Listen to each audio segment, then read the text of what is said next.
The 90s are so in right now, and while I'm still waiting on the return of Crystal Pepsi and decent Saturday morning cartoon shows, I can at least bask in the glory knowing that I'll always have my Super Nintendo. What's that? Hey there! I'm the Surge Fairy! Hi, okay, who drugged me?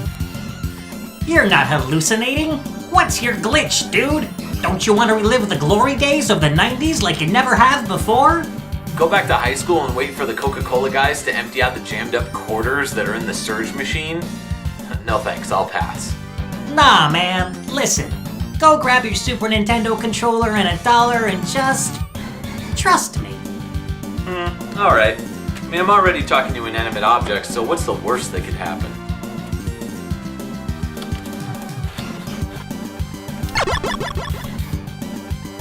Whoa, radical! What's this game called again? Biometal? It sounds kinda cheesy. Tubular. Crack open that soda, turn that Super Nintendo on, and take a sip to go on a magical 90s adventure. Alright, here goes.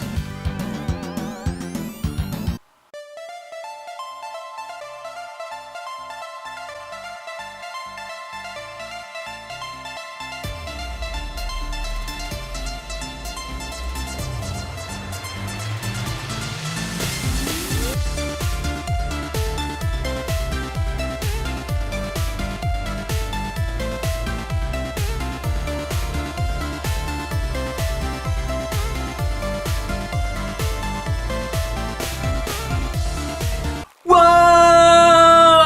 a minute, a shooter? Yeah, from the glory days of the Super Nintendo. Hey, take another sip. Okay.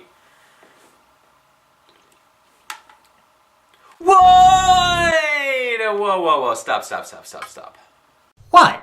Yeah, okay, I'm not the biggest shooter fan. Oh, but you'll love this one. It's 90s-tastic. Go ahead and give it a go.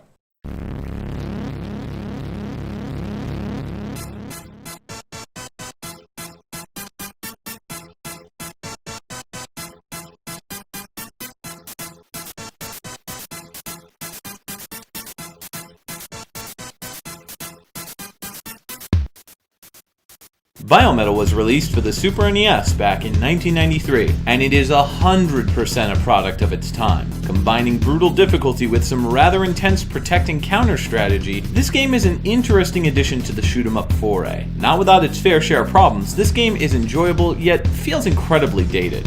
That's nonsense. How so? Jock jams, anyone? Holy mid-1990s Batman. This is a total ripoff of the techno group 2 Unlimited song. Actually... Wait, the soundtrack was composed by 2 Unlimited? Immediately we face a musical dilemma here. Though the Japanese version of the game had its own separate soundtrack, Activision brought in 2 Unlimited to adapt some of their hit songs into the game's soundtrack instead of the more electro-symphonic pieces that the Japanese version received. The results are mind-boggling. It really is like a snapshot of an era where techno was huge and these types of dance numbers flooded radio waves to coexist harmoniously with New Jack Swing, grunge, and the beginnings of G-Funk. It really was an interesting time in music, and video games saw huge inspiration from that age, especially from techno. However, where does that leave the Japanese soundtrack? I was pretty disappointed in it personally. For me, it wasn't memorable, with tracks that didn't get my blood pumping the way the American and European version did. Does this mean that the soundtrack from The Land of the Rising Sun is bad? No, not at all. But Biometal's goofy flair for 90s glory doesn't end there. It's also housing a ridiculous plot. Shocker. Hey, take another sip. Okay. In the galaxy year of 232, the Milky Way was divided by war. The war has drained all natural resources, somehow, and so the Galactic Council sends a task force to the planet called UP-457 to search out for resources. During the ridiculous plot scheme, the fleet was attacked by these half-robot, half-animal, or animales, which were later dubbed biometals, or BM as they're known in the game for short. BM also stands for bowel movement, which is funny because the plot could also be considered a possible equivalent for a bowel movement. You're not drinking your Surge! Alright, jeez. Why is this guy so obsessed with me drinking Surge? Why does the BM planet need to be destroyed within 32 hours? Why so weirdly specific? A day and a half? That's a bit odd. The Milky Way will fall into the hands of the BMs? No, it won't. At no point in time did the BMs ever go after the Milky Way. In fact, it was the Galactic Council that invaded the planet that the BMs were on. So this new fleet called WASP is sent down with some innovative new weapons called the GAM, or GAM. And your pilots on this mission are either Kid Ray or Anita, two characters that are plastered on the screen to let you know you're not playing as an unpiloted ship. Whoa, I'm sorry, hold on, back up. Are we playing as the terrorists in this situation? Because that's what it's starting to feel like. Everything's fine. Just keep playing. And while you're at it, have another sip. So let's review, shall we? There's a big war, and because of it, all the resources to something are stripped of the land.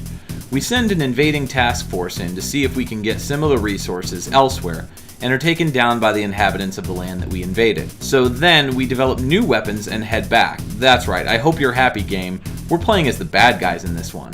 This plot is weak and the characters are statistics, but what do you expect? It is a shoot 'em up. I give it an F for effort. See what I did there? So the story is poor, but at least the controls are sharp and simple. Everything plays the way it should, and it's worth mentioning that this is a well-designed game. The GAM charge feature is a shield that blocks projectile attacks when pulled up with the Y button. The rotating blue orbs can be expanded to attack the entire screen with the A button, or can be used to throw at enemies via the GAM smash with the R button. However, in the fury of battle, the latter attack may sometimes go up or down depending on the direction you are pressing, and those are flipped, so if you press down while firing the GAM smash, it'll shoot up. Though this can be frustrating to continually keep doing, you'll get the hang of it, and you'll be able to control where you're firing it. The two attacks can also be combined for one deadly force field attack. Despite not having a life bar, the shields work well to defend against typical bullet hell nonsense that can often go on in these games, putting more focus on the skill of the player than in many shooters. There's also an excellent cancel mechanic that really helps you protect and attack at the same time. By throwing the shield out with GAM Smash, you can call it back to you by pressing the same button. This really helps when you're trying to avoid a sea of bullets while attacking, as the blue orbs will destroy bullet attacks, all while pummeling your enemy. This is a very smart design that keeps the gameplay fresh and challenging. It's easy to learn, but it's tough to master. Bosses throughout the game were tough at first, but once I learned the cancel mechanic, the game became a lot easier. However, the game's difficulty grows exponentially in the final two stages, with the final boss really putting on the pressure, and with limited continues, it becomes very frustrating. There's a code I found online that can supposedly be entered in to skip levels, but I can never get it to go through. Though it's frustrating to start at the beginning of a level when you lose all your lives, and trust me, it will happen often, the game puts a greater focus on memorization of patterns of attacks and less on where bullets will be to avoid, so it feels like a classic shooter like R-Type or Gradius, and less like, I don't know, every bullet hell shooter ever. Mad hate for bullet hell shooters, bro. They can go suck an egg. You should go suck that Surge out of that can. Alright, hold up. What's the deal with you wanting to get me to drink Surge so badly? Because. Don't you want to relive the past? We can make that possible. We will make that possible. Wait, what?